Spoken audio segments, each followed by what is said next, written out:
Welcome to Storytales. Please like this video and subscribe to Storytales. I hope you enjoy the story. Let's begin. Major Thorne Weaver adjusted the collar of his uniform as the military transport plane began its descent. His mind raced with anticipation, not of medals or commendations, but of a 9-year-old girl's smile. He checked his watch. 0600 hours. Perfect timing. Remy would still be asleep, completely unaware that her father was about to walk through the door on her birthday. The tactical bag between his boots contained treasures gathered across 3 deployments. A hand-carved wooden elephant from a Syrian shopkeeper, stones from the banks of the Euphrates, and most importantly, the chess set. Thorne had commissioned it from an old craftsman in Damascus, each piece meticulously carved from olive wood, the board itself inlaid with mother-of-pearl. For nearly a year, whenever satellite connections permitted, he and Remy had played virtual chess, her small face pixelated but determined on his laptop screen. 30 minutes to touchdown, Major, the loadmaster called over the din of the engines. Thorne nodded, his expression betraying nothing of the emotions churning beneath his composed exterior. 3 deployments had honed his ability to compartmentalize feelings, to function with mechanical precision regardless of circumstance. But today was different. Today, he was coming home. Home. The word carried weight. Not just the 4-bedroom house in suburban Indiana that his military salary had purchased, but the concept family, belonging, purpose beyond duty. His marriage to Ainsley had been strained before deployment, her acting career having transitioned into what she called lifestyle influence on social media. Their last conversation had been tense, filled with accusations about his absence and her loneliness. But they had weathered storms before. They would weather this one that the plane touched down with a jolt, breaking his reverie. Gathering his belongings, Thorne filed out with the other returning soldiers. The April morning air hit his face cool, damp, American. He inhaled deeply, shoulders straightening as he moved toward the terminal, where connecting flights awaited. 3 more hours, and he would be home in the bustling Frankfurt airport. Thorne found a quiet corner near his gate. He pulled out his phone, powered it on, and waited for the inevitable flood of notifications. There were several emails from his commanding officer, a message from his sister Naomi about picking him up at the Indianapolis airport, and a calendar reminder about Remy's birthday party scheduled for 1,600 hours, giving him plenty of time to make a home and hide in her closet as planned. The phone vibrated with an incoming text. Remy's name appeared on the screen, sending a wave of warmth through his chest. He opened the message, expecting her usual excited rambling about school or chess or the new science project she'd mentioned during their last call.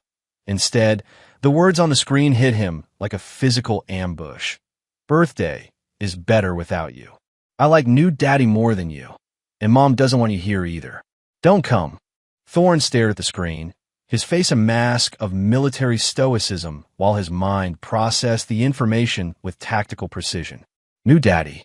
The phrase echoed in his head, triggering alarm bells and defense protocols.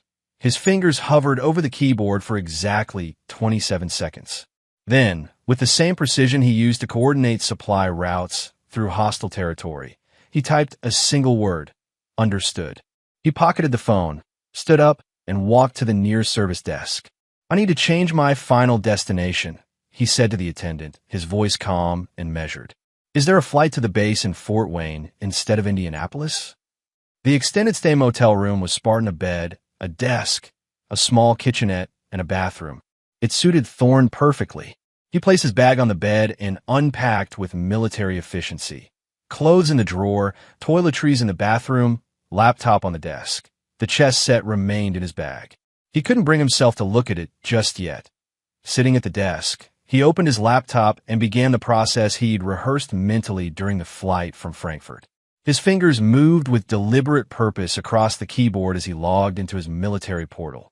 First, he filed emergency changes to his custody designations, removing Ainsley as the primary guardian in case of his death or incapacitation.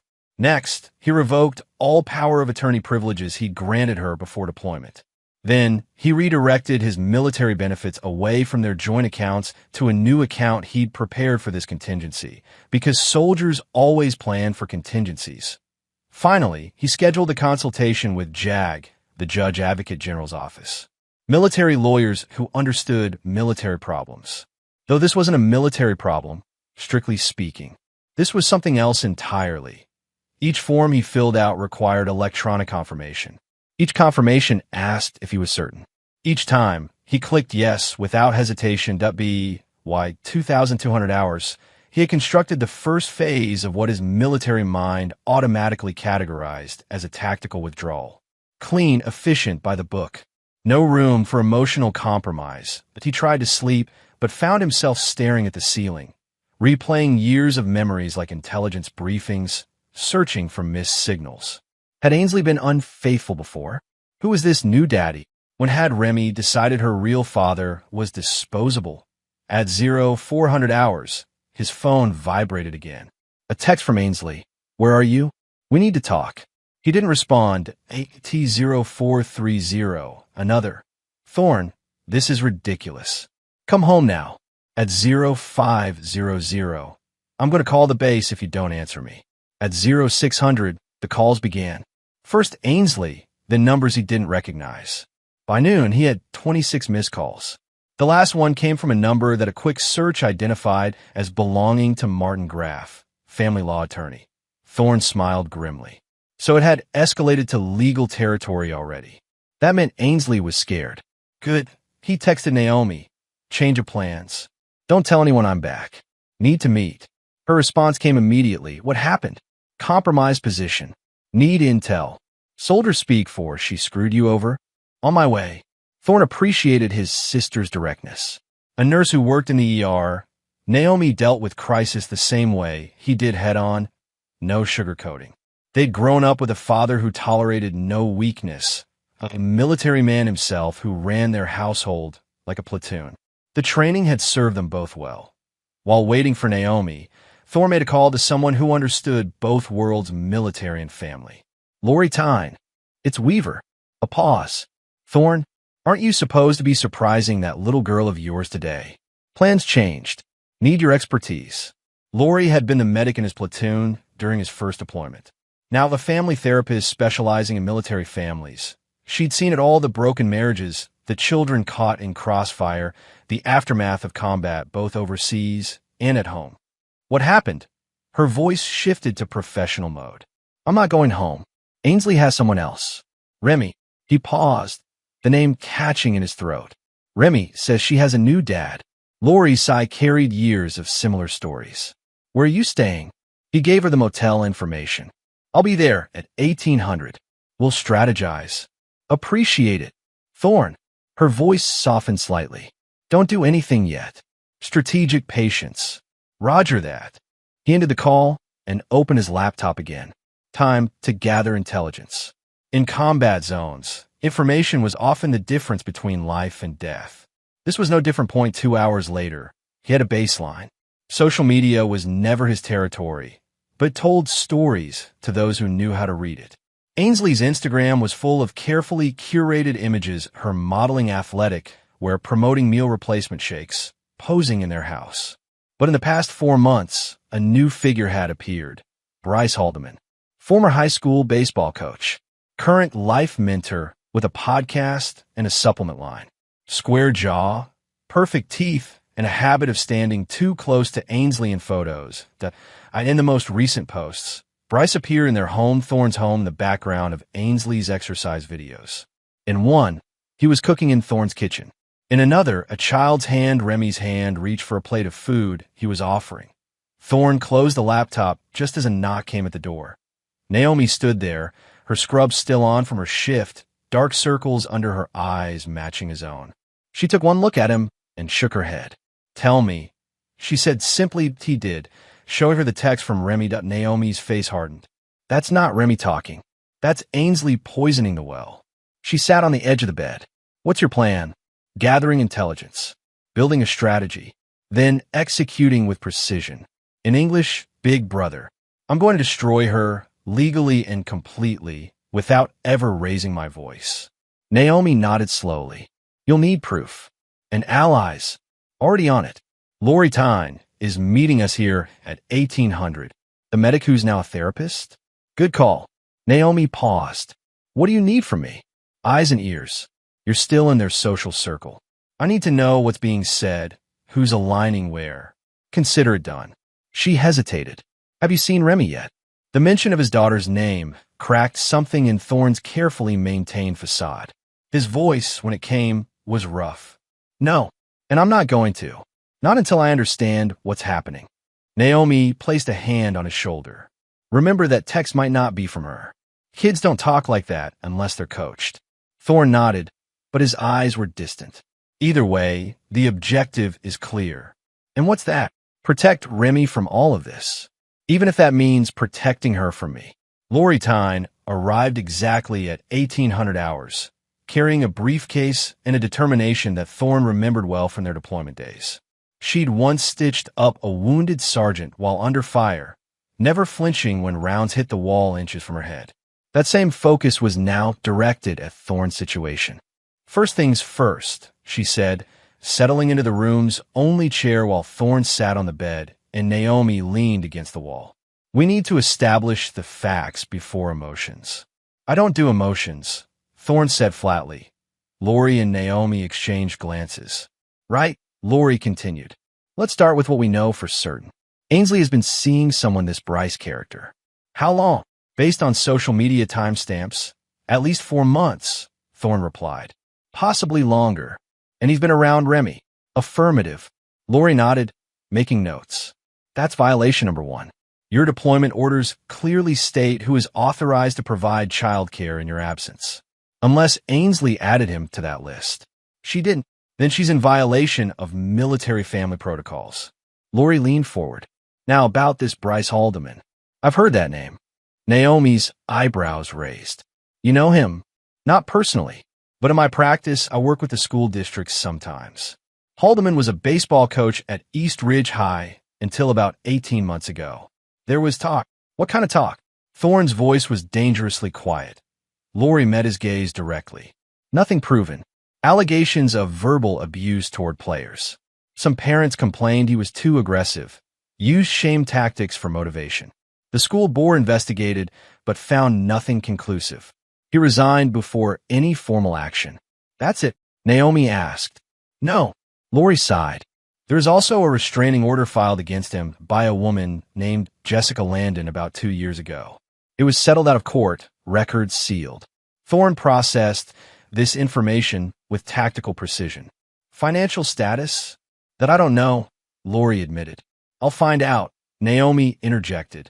One of the nurses I work with is married to a bank manager. Discreet inquiries can be made. Good. Thorne stood, pacing the small room. I need to see Remy. Not yet, Lori cautioned. If Ainsley is manipulating her, a confrontation could make things worse. We need to be strategic. I wasn't planning a confrontation, Thorne clarified. Just observation. Lori nodded slowly. Remy has a school science fair next Tuesday. You could attend as a parent without needing to interact directly. Perfect.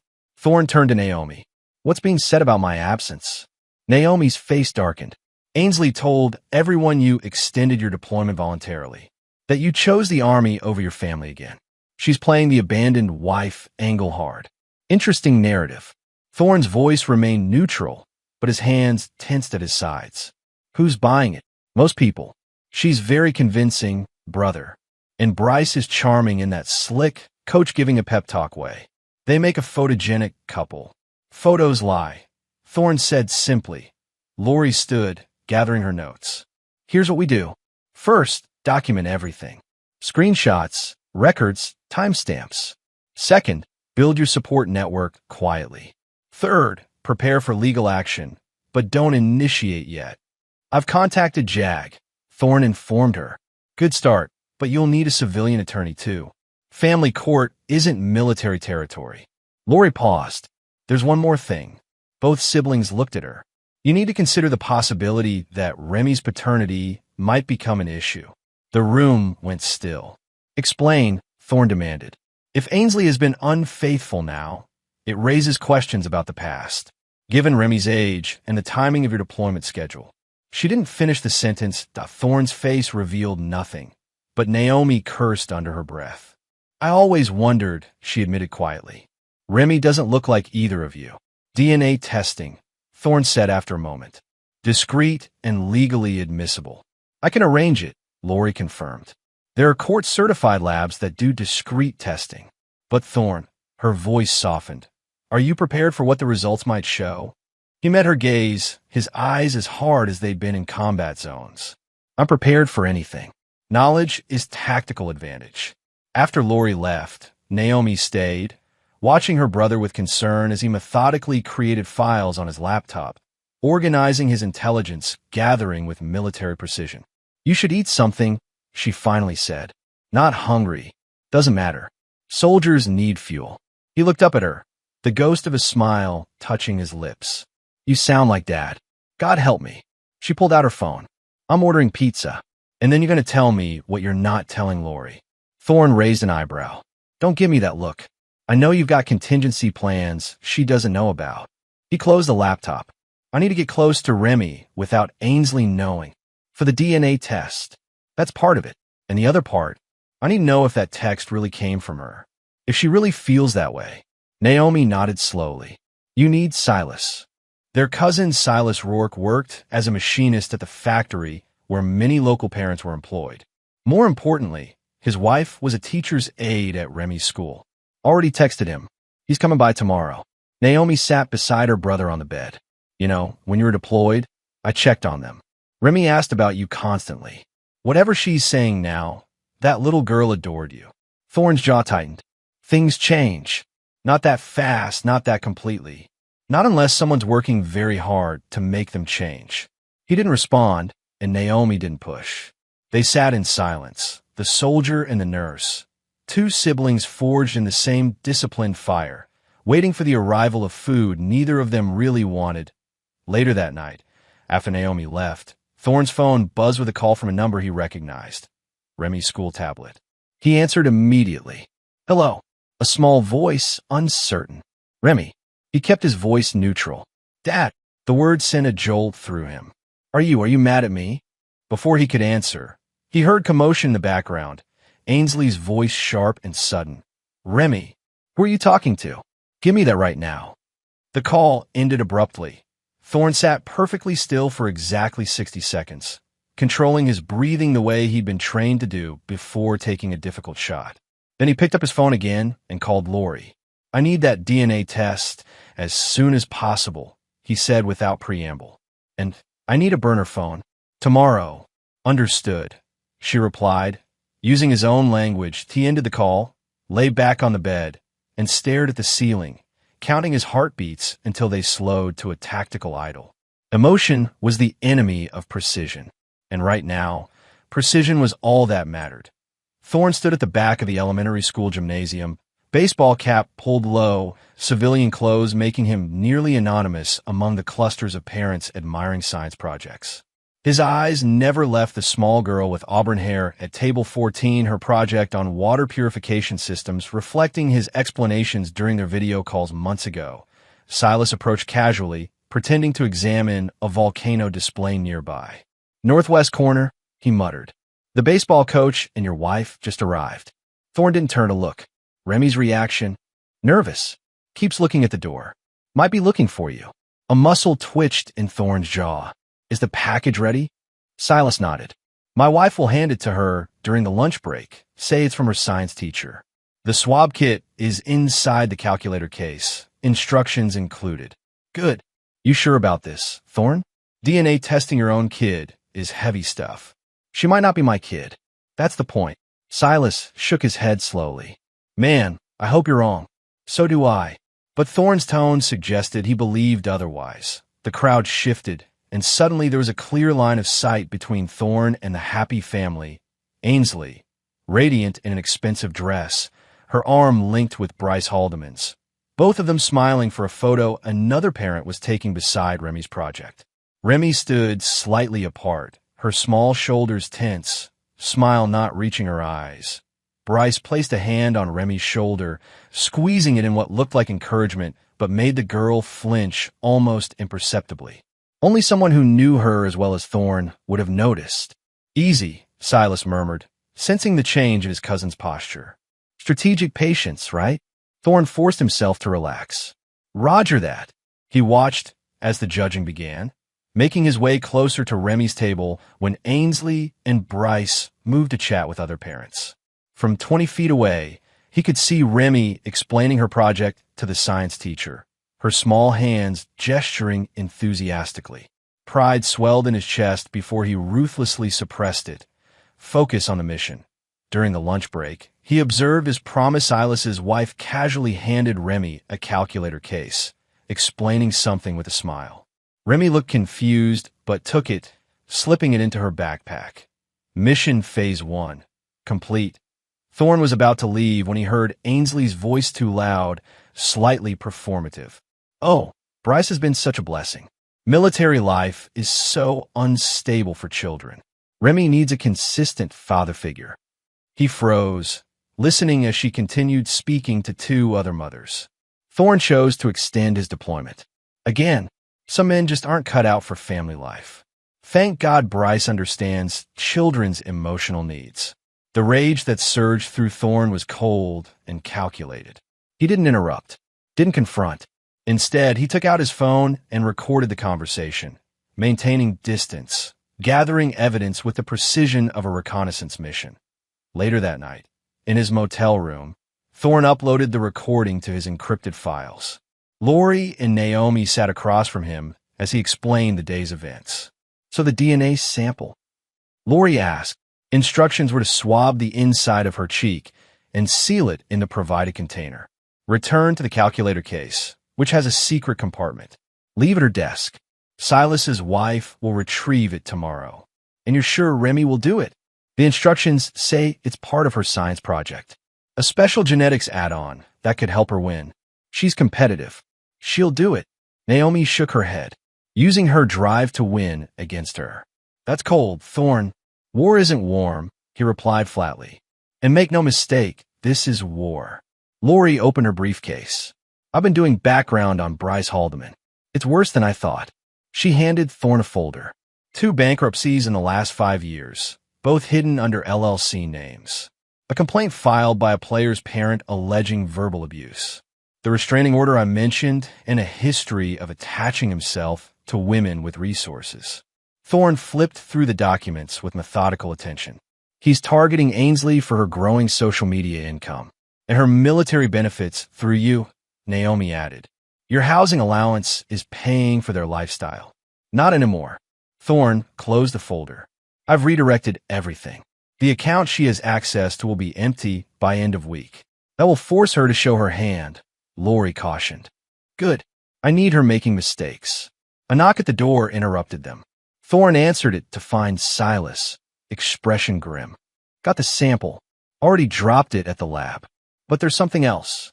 He handed Thorne a small pink notebook. Jenny found this in Remy's desk when she was getting the calculator. It's her diary. She thought you should see the last entry. Thorne took the notebook, a violation of privacy he would never normally consider. But nothing was normal anymore. He opened to the most recent page and read aloud. Mom says Dad doesn't want to come home because he doesn't love us anymore. But I saw his name on the deployment return list when I was in the office. He's already back. He just doesn't want to see me. Bryce says I need to accept that Dad left us. I hate Bryce. I hate when he's in Dad's chair. I hate when he tries to help with my homework. He called me stupid when Mom wasn't listening. I want Dad. The room fell silent. The text, Naomi said quietly. Ainsley sent it, not Remy. Thorne closed the diary carefully. Return this exactly where it was found, he told Silas. Remy can never know we saw it. What's your next move? Lori asked. Thorne walked to his laptop and opened a new document. I'm sending Remy a message she'll understand. For 3 days, Thorne worked without rest, compiling videos, chess tutorials, birthday wishes he'd recorded during deployment, and bedtime stories he'd sent when satellite connections allowed. He packaged them on a flash drive, disguised as a chess piece the night, Remy's favorite piece because it moves in unexpected ways. Silas's wife delivered it through another teacher, who placed it on Remy's desk with a note that simply read, For the chess champion. Happy belated birthday. That night, Thorne's burner phone received a message. Dad? Is that really you? Where are you? The videos are amazing. He stared at the text for a long time before responding, "I'm closer than you think. Keep the videos secret for now. It's a special mission between us." "Like spy stuff?" "Cool. I knew you wouldn't stay away on purpose." Mom said.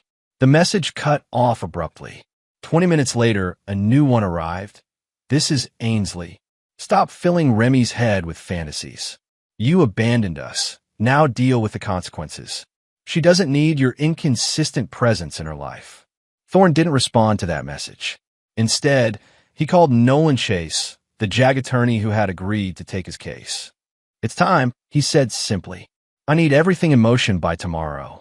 "The DNA results aren't back yet," Nolan reminded him. "Doesn't matter. We proceed on multiple fronts." "Your call." But Thorne, once we file, there's no turning back. This gets ugly fast. It's already ugly. I'm just bringing it into the light. The next day, Thorne was woken by a call from Silas. Ainsley found the flash drive. She was at the school screaming at the teachers, demanding to know where it came from. She destroyed it right there in the office. Thorne absorbed this news without visible reaction. Expected outcome. "How's Remy?" "Pretty upset. They sent her home. Stay on it. Let me know if anything changes." That evening, the burner phone lit up with a message from Remy's school tablet. "Why didn't you ever fight for me?" The question hit Thorne in places combat never had. He stared at the words, allowing himself 5 seconds of raw emotion before compartmentalizing again. His response was measured, tactical. "I did. You weren't mine to win." He turned off the phone after sending it, unable to bear any response that might come. For the first time since returning stateside, Major Thorne Weaver allowed himself a drink, 2 fingers of whiskey, staring at the motel wall as the liquid burned a path down his throat. The next morning, Naomi arrived with coffee and determination. "DNA results are in," she said without preamble, handing him an envelope. Lori picked them up but couldn't bring them herself. "She's testifying in a custody case." Thorne opened the envelope and read the report twice, his expression never changing. "Well?" Naomi finally asked. He handed her the paper wordlessly. She scanned it, her face falling. 0% probability of paternity, she read aloud. "Thorne, I'm so sorry." He stood, walking to the window and staring out at the parking lot. "I suspected. Her blood type never made sense with ours. But Ainsley had explanations. Always had explanations." "What now?" He turned, and Naomi almost stepped back from the cold fire in his eyes. "Now we burn it all down. Legally. Precisely. Completely." He picked up his phone and called Nolan. "Add paternity fraud to the filings. I have the proof." The DNA test results changed everything and nothing. Thorne had suspected a soldier learns to trust his instincts, but confirmation brought clarity. The mission parameters were now definitive. He sat across from Nolan Chase in the JAG office, the attorney reviewing the stack of evidence they compiled. Paternity fraud, misappropriation of military benefits, defamation, emotional distress. Nolan listed, flipping through documents. "We have enough for a civil case. The DNA test is conclusive. The financial records show she used your military allowances for expenses related to her affair. The recorded conversations at the school constitute defamation." "And custody?" Thorne asked, his voice neutral. Nolan hesitated. "That's complicated. Legally, you've been acting as Remy's father for 9 years. Despite the DNA results, family courts consider that relationship significant. If you want to maintain custody rights." "I don't." The attorney looked up sharply. "Excuse me. I don't want custody." Thorne's face was impassive. "I want the truth on record. I want financial restitution. I want Ainsley's carefully constructed facade destroyed. But I don't want custody of a child who isn't mine, who is told I abandoned her, who believes I don't want her." "Thorne," Nolan's voice softened uncharacteristically. "Children are resilient. Once Remy knows the truth." "The truth," Thorne interrupted, a rare edge in his tone. "The truth is that her entire life is a lie. The truth is that the man she called Dad for 9 years has no biological connection to her. The truth is that her mother weaponized her against me. What part of that truth helps a 9-year-old girl?" Nolan sat back. "So what do you want?" "Justice. Not revenge justice. I want the record straight. I want my name cleared. I want financial compensation for 9 years of supporting a child that resulted from my wife's infidelity. And then I want to disappear from their lives completely. That's cold. No. Cold would be dragging Remy through a custody battle to punish Ainsley. Cold would be forcing a child to choose between warring parents. Cold would be using her as a pawn, like Ainsley did. Thorne leaned forward. I'm doing the cleanest possible extraction. Surgical removal of the infection without destroying the host. Nolan studied him for a long moment before nodding. All right, we file tomorrow. But Thorne, once this is public, there's no controlling the blast radius. Remy will be affected no matter how careful we are. I know.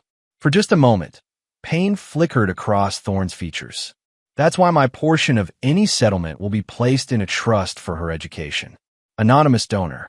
She'll never know it's from me. Nolan made a note. You're a better man than most in your position. No. Thorne stood, gathering his documents.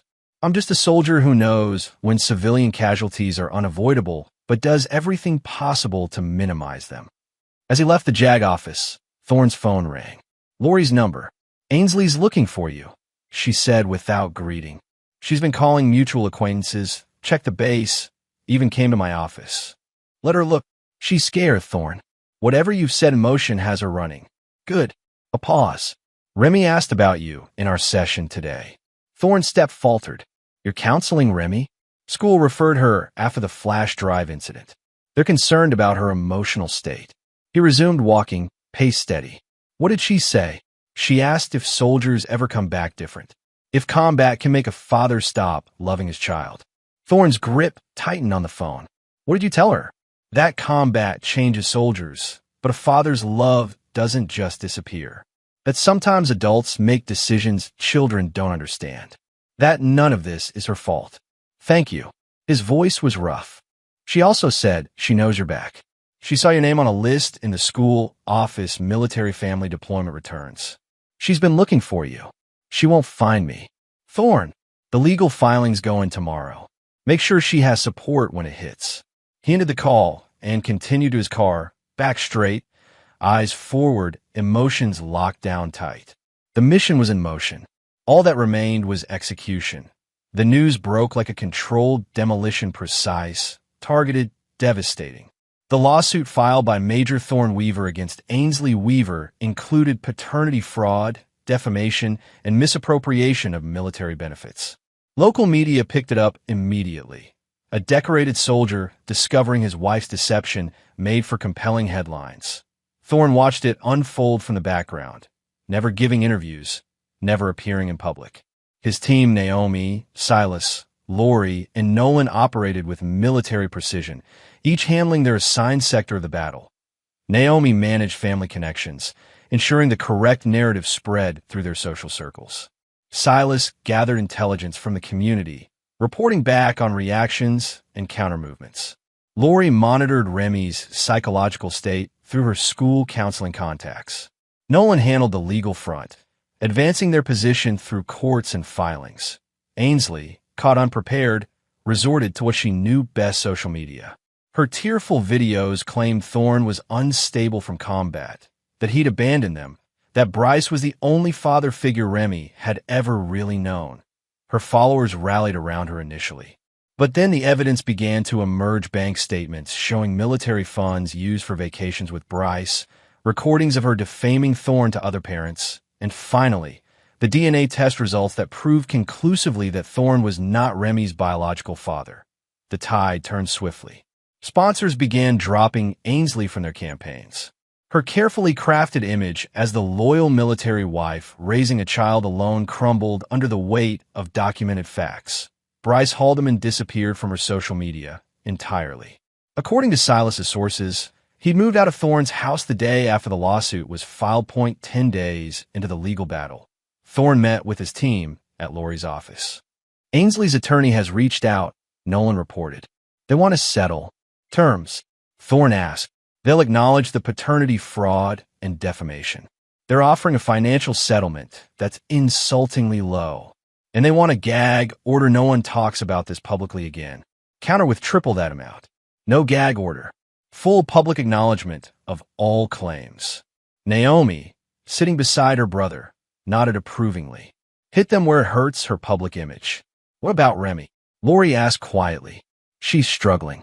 The school reports she's withdrawn, not participating in class. She's asking questions no one will answer. Thorne's jaw tightened. What kind of questions? Why her dad doesn't want her anymore? Why everyone is whispering about her mom? Why her friends' parents won't let them come to her house? The room fell silent. Collateral damage, Thorne finally said, his voice flat. Unavoidable in combat. This isn't combat, Lori challenged. This is a child's life. A child who isn't mine, Thorne countered. A child whose mother used her as a weapon against me. A child who will be better off without me in her life once this is over. Are you sure about that? Lori pressed. Or are you protecting yourself from further emotional engagement? Thorne stood, pacing the small office.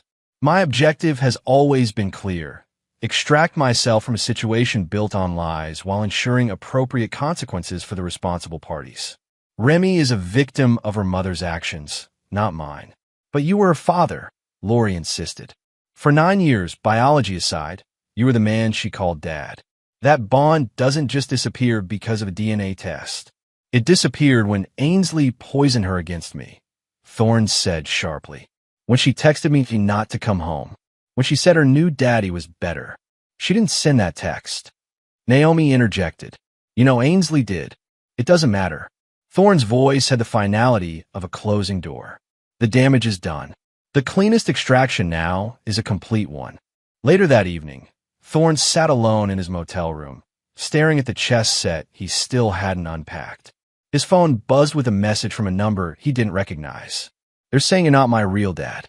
That can't be true. Please tell me it's not true. Remy. His chest tightened as he realized she must have borrowed someone's phone to reach him.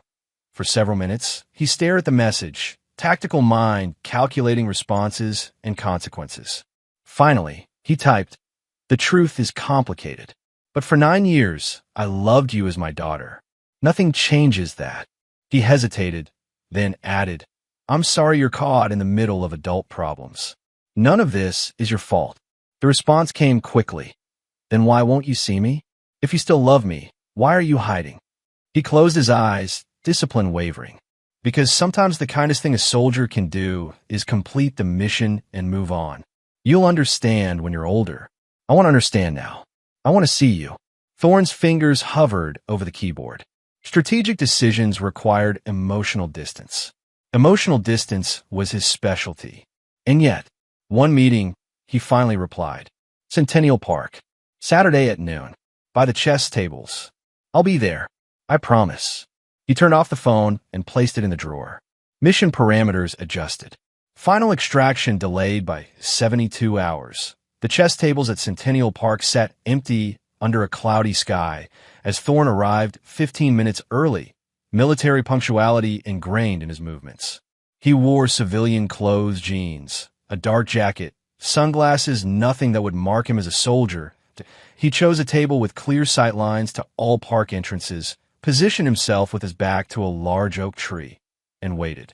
The tactical part of his brain automatically cataloged potential threats, escape routes, and vantage points habit from too many high-risk missions at precisely noon. He saw them Ainsley walking quickly toward the chess tables, Remy half-running beside her, trying to keep up. There was no sign of Bryce. Interesting. Thorne remained seated, his posture giving away nothing of the emotions churning beneath his carefully maintained exterior. As they approached, he noticed Ainsley's appearance had changed dramatically from her polished social media persona, hair hastily pulled back, minimal makeup, dark circles under her eyes. The signs of someone under siege. Thorne, she called when still 20 feet away. I think we need to talk like adults. He didn't respond, eyes moving to Remy, who had stopped a few paces behind her mother, uncertainty on her small face. Her auburn hair was braided differently than he remembered. She looked both older and more vulnerable than the child in his memories from 9 months ago. Dad, she said tentatively. Hello, Remy, he replied, voice carefully neutral. This has gone far enough. Ainsley stepped between them. Your lawsuit is destroying our lives. Whatever point you're trying to make. This isn't about making points, Thorne interrupted, standing slowly. This is about consequences for actions. You were deployed. You were always deployed. Ainsley's voice rose. What did you expect me to do? Wait forever while you played soldier around the world?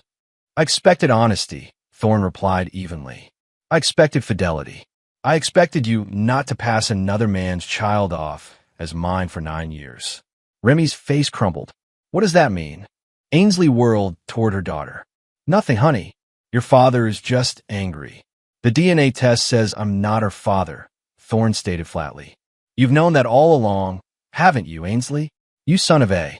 Ainsley caught herself, glancing at Remy. You brought me here for this? To destroy what's left of our family in front of our daughter. She's not our daughter. And I didn't bring you here at all. Thorne turned his attention to Remy, his voice softening slightly. I agreed to meet Remy. Just Remy. You weren't invited. As if I let her meet you alone after what you've done. Ainsley grabbed Remy's hand. We're leaving. This was clearly a mistake. No. Remy pulled away. I want to talk to Dad. He's not your father. Ainsley snapped, then immediately looked horrified at her own words. The park fell silent except for a distant dog barking. Remy stood perfectly still, looking between the two adults, tears filling her eyes. Is it true? She finally asked Thorne directly. The test says you're not my dad? He knelt down to her eye level, maintaining a few feet of distance. Biologically, no. But for 9 years, I was the one who rocked you to sleep, taught you chess, helped with science projects. That was real. Then why are you leaving us? Why are you hiding? Tears spilled onto her cheeks. Because your mother lied to both of us, he answered simply. And now we all have to deal with that truth. That's enough. Ainsley stepped forward again. Remy, go wait by the fountain. No, the girl protested.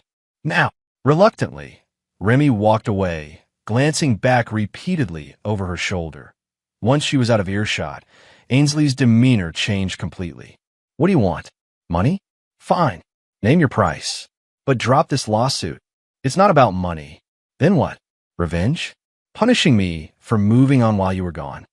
Thorne watched her coldly. You didn't move on. You committed fraud. You took military benefits meant for my child who doesn't exist. You defamed me to our community. I made one mistake. One mistake. Thorne's voice remained measured, but took on a dangerous edge. Remy isn't mine. That's not one mistake, that's 9 years of calculated deception. Ainsley's face hardened. We can keep fighting. I'll bring up your PTSD, your anger issues. I'll tell everyone how controlling you were, how. Save it for your social media followers. Thorne cut her off. The judge has already seen the evidence. Your lawyer knows you've lost. The only question now is how badly. You're destroying her life, too. Ainsley gestured toward Remy at the fountain. Is that what you want? What I want doesn't matter anymore. Thorne straightened up. What's happening now is the natural consequence of your choices. Ainsley stared at him, searching for any crack in his resolve, and finding none. Finally, her shoulders slumped. What are your terms? Full admission of paternity fraud. Return of all military benefits from the past 9 years. Public apology for defamation. And you tell Remy the complete truth, not your version. Not my version, the documented truth. And then I disappear from both your lives permanently. She studied him, calculation replacing desperation in her eyes. You'd walk away from her? Just like that. I'm not walking away. I'm acknowledging reality. She isn't my daughter. I'm not her father. Continuing to pretend otherwise serves no one. You're a cold bastard, Thorne. No, I'm just facing truth with clear eyes. Something you've never had the courage to do. He turned and began walking away. We're not done here. Ainsley called after him. Yes, we are. He didn't look back. Your lawyer has my terms. You have 48 hours to accept, or we proceed to court. As he passed the fountain, Remy ran toward him. Dad, don't go. Thorne paused, looking down at the girl who had occupied the center of his world for 9 years. For a brief moment, his carefully constructed walls threatened to crack. I have to go, Remy. Why? Is it because of what Mom said? About you not being my real dad? He knelt down again, meeting her eyes. Listen carefully. The world is full of complicated adult problems. But none of this is your fault. None of it. Then stay, she pleaded, tears streaming down her face. We can still play chess. We can still do science projects. I don't care what some stupid test says. Thorne swallowed hard. Sometimes the right thing and the easy thing are very different. But I love you, she cried, throwing her arms around his neck. For exactly 3 seconds, he allowed himself to embrace her back, memories of bedtime stories and chess lessons and science projects washing over him.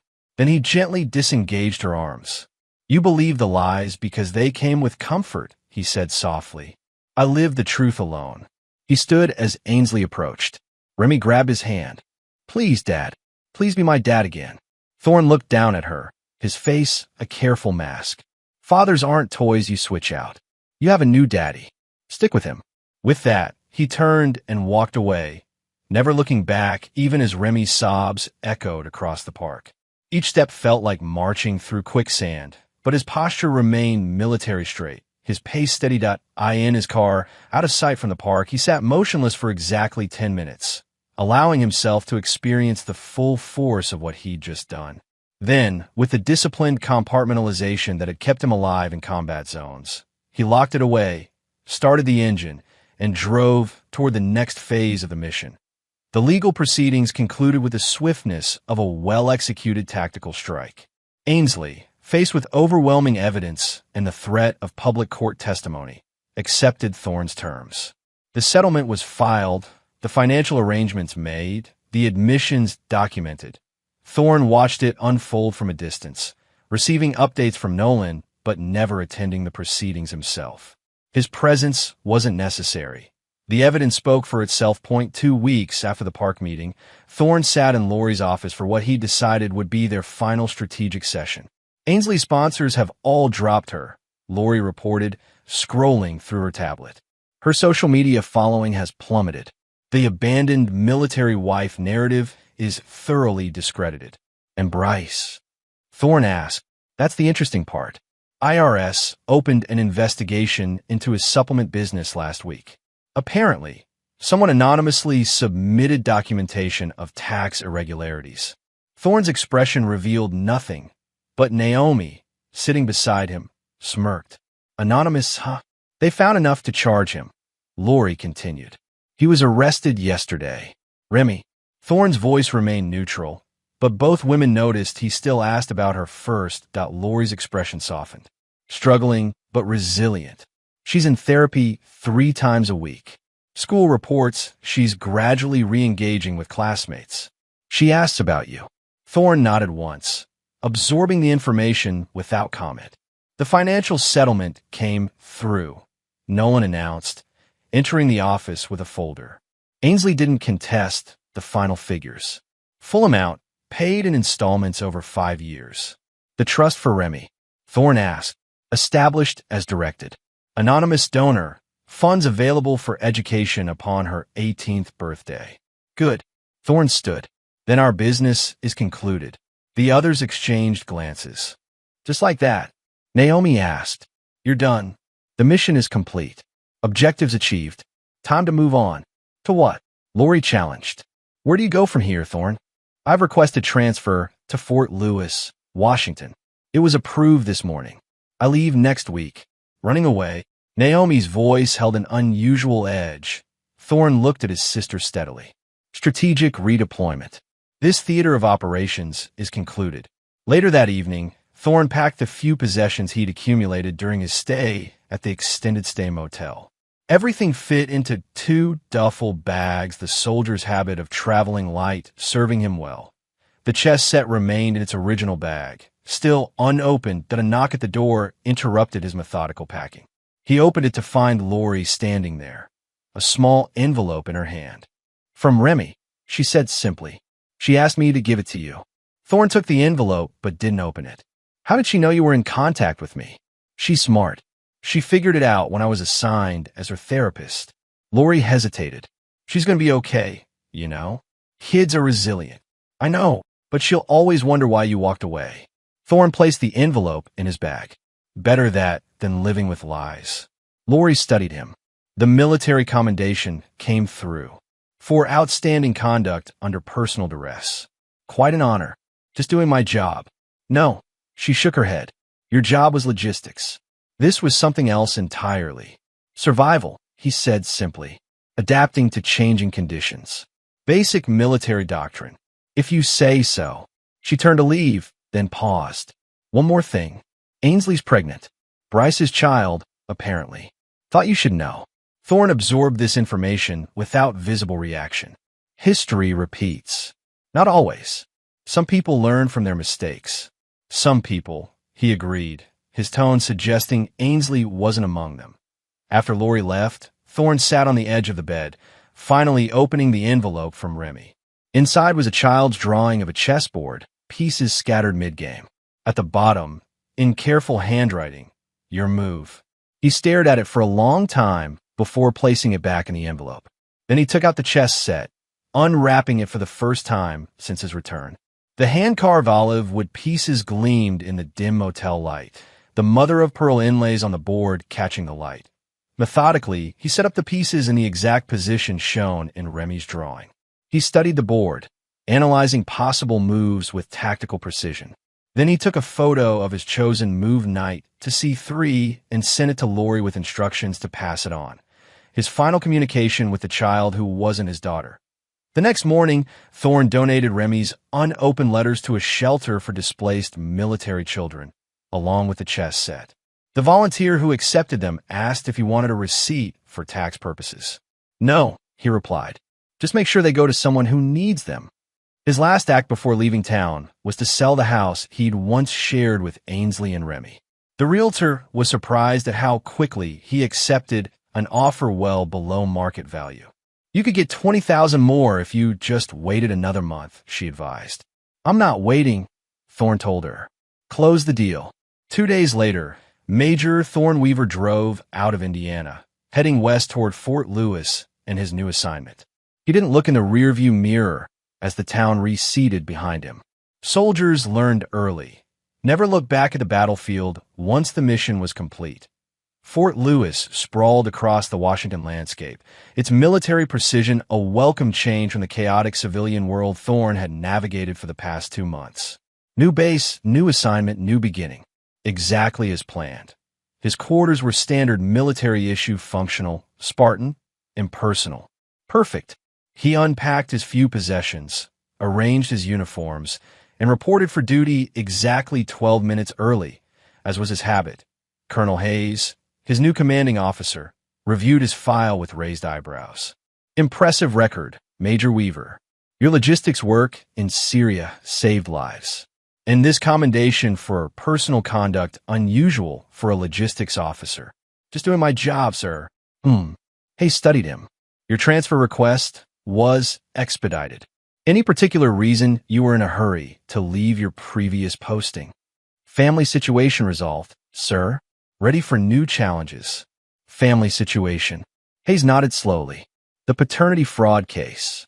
News travels, major, even across military branches. Thorne remained at attention, face impassive. The matter is settled, sir. Good to hear. Hayes closed the file. Because I have an assignment that requires your full attention. We're establishing a new training program. Logistics specialists teaching at-risk youth basic planning and organizational skills.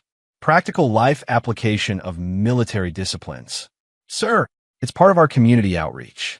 Building bridges, creating potential future recruits, giving back. I need someone to set it up, make it work. Your name came up. With respect, sir, my expertise is in combat zone supply chain management, not teaching children. Hayes raised an eyebrow. Sometimes the Army needs us where we're useful, not where we're comfortable. Report to the youth center at 1,600 hours. Assess the situation, develop a plan, execute. Yes, sir. At exactly 1,600 hours, Thorne arrived at the Community Youth Center just outside the base.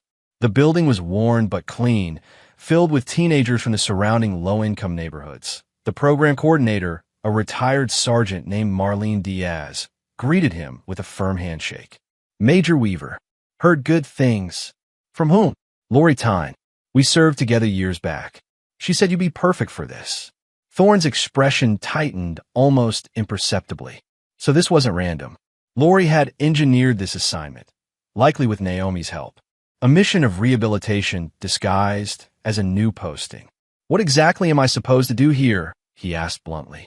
"These kids need structure, planning skills, how to set objectives and reach them, how to organize resources, how to think strategically." Marlene gestured to the room full of teenagers. "Basically, everything you do as a logistics officer, but applied to civilian life. These aren't soldiers." "No," she agreed. "They've had a harder." For the next hour, Thorne observed the center's operations with the same analytical eye he'd used to assess supply routes in combat zones.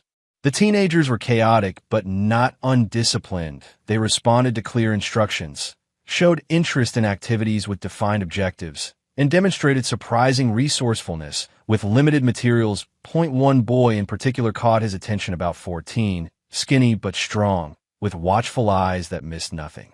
He organized the other kids without seeming to, positioned himself always with a clear view of all exits, and kept his few possessions close and orderly. "That's Zeke," Marlene said, following Thorne's gaze. "Father unknown, mother in prison, living with his third foster family in 2 years. Military potential," Thorne observed. "If he makes it that far. Kid smart but angry. Could go either way, soldier or statistic." Over the next few weeks, Thorne developed a training program with a mechanical precision that characterized all his work. He broke complex logistics concepts into digestible modules, created practical exercises that applied to everyday civilian challenges, and established clear metrics for measuring progress. The teenagers responded better than anyone expected, particularly Zeke, who absorbed Thorne's lessons with an intensity that reminded the Major of himself at that age. Desperate for structure in a chaotic world. One afternoon, as they worked on a resource allocation exercise, Zeke asked abruptly, "You got kids, Major?" Thorne paused, his hand hovering over the whiteboard. "No, never wanted any." "Complicated question. Means yes, but something went wrong," Zeke observed shrewdly. "My mom said that whenever I asked about my dad." Thorne put down the marker and faced the boy directly. "Family is complicated. Tell me about it." Zeke snorted. 3 families in 2 years. None of them mine. Family isn't always blood," Thorne said carefully, feeling his way through unfamiliar conversational territory. "Sometimes it's who you choose to align with, who you trust to watch your 6. My 6. Military term. Your back. Your vulnerable areas." Zeke considered this. "You got people watching your 6, Major." The question triggered a mental calculation. Naomi, Silas, Lori. His team during the divorce battle. His unit during deployment. "Yes," he finally answered. "I do." "Lucky you," Zeke muttered, returning to his exercise. That evening, Thorne sat in his quarters, laptop open to a blank document. For the first time in months, he found himself without a clear mission objective. The divorce was finalized, the settlement implemented, his transfer complete, his new assignment established. What now? His phone buzzed with a text from Naomi. "How's the Pacific Northwest treating you? Kid program going okay?" He replied simply, "Functional." Another buzz. "Made any friends? Found a chess partner." Thorne stared at the message. Chess partner. The words triggered an involuntary mental image of Remy sitting across from him, tongue caught between her teeth as she contemplated her move. He closed the image away with practiced discipline. "Negative. You should try. Not all missions are solo operations, big brother." He didn't respond to that. Instead, he opened his email and found himself typing a message to Lori. "Zeke shows promise. Need advice on effective teaching approaches for traumatized youth." Her response came quickly. "They need consistency above all. Show up when you say you will. Do what you say you'll do. Be the same person every day. For kids who've known only chaos, reliability is salvation." Thorne read the message twice, recognizing the underlying message to him personally. Lori wasn't subtle, but she was effective. The next day at the youth center, he brought a chess set, not the handcrafted one from Syria, just a standard military issue travel set. He set it up in the corner of the room without comment. Zeke noticed immediately. "You play." "Affirmative." "Any good?" "Proficient." The boy studied the board. "Teach me. It requires patience, discipline, strategic thinking." "So? You saying I can't handle it?" Thorne allowed himself the faintest smile. Sit down. Pawn moves first. As they played their first game, other teenagers drifted over to watch. By the end of the week, Thorne had established a regular chess club, teaching multiple kids simultaneously. He found himself explaining concepts in terms of combat strategy, supply lines, and tactical positioning, the only language he was fluent in. Surprisingly, it worked. The kids grasped the connections immediately. It's like gang territory, one girl observed, moving her bishop diagonally across the board. Control the key squares, protect your assets. Exactly, Thorne confirmed. Resource management applies everywhere. 2 months into his posting, Colonel Hayes called him in for a performance review. The youth program is exceeding expectations, Major. Attendance up 50%. Behavioral incidents down 30%. The kids are actually applying your logistics principles to their schoolwork. Just doing my job, sir. No, Hayes corrected. You're doing far more than your job. The question is, why? Thorne's posture remained parade ground perfect. Sir, I've read your file, Weaver. 3 deployments. Exceptional service record. Then this personal situation, finding out the child you thought was yours for 9 years wasn't. Most men would be broken by that. But you, Hayes leaned forward. You channeled it into helping other kids. I want to understand why.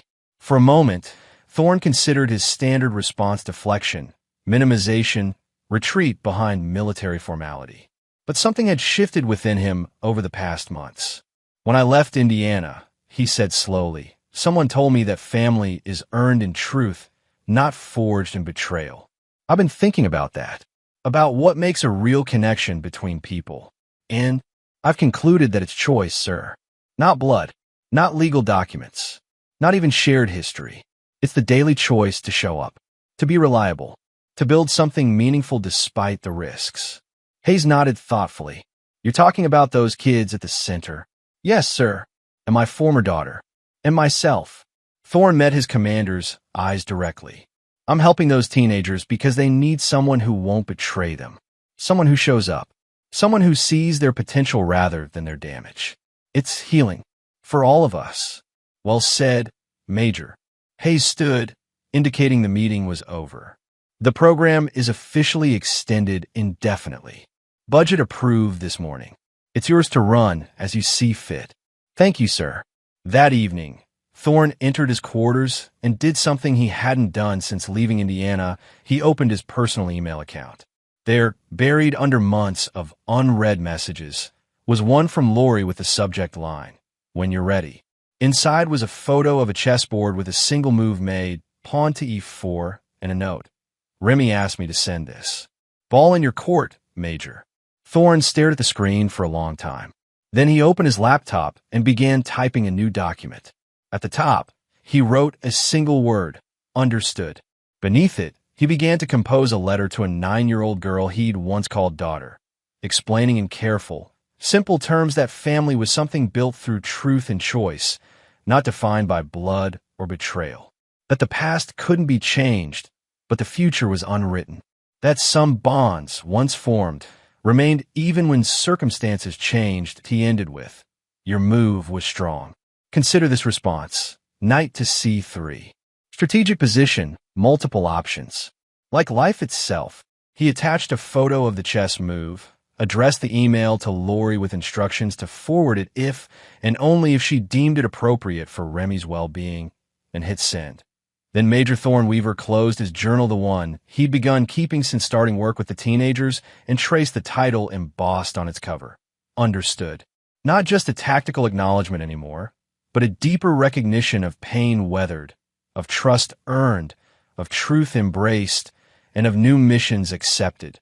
Tomorrow, he would teach Zeke the knight's move.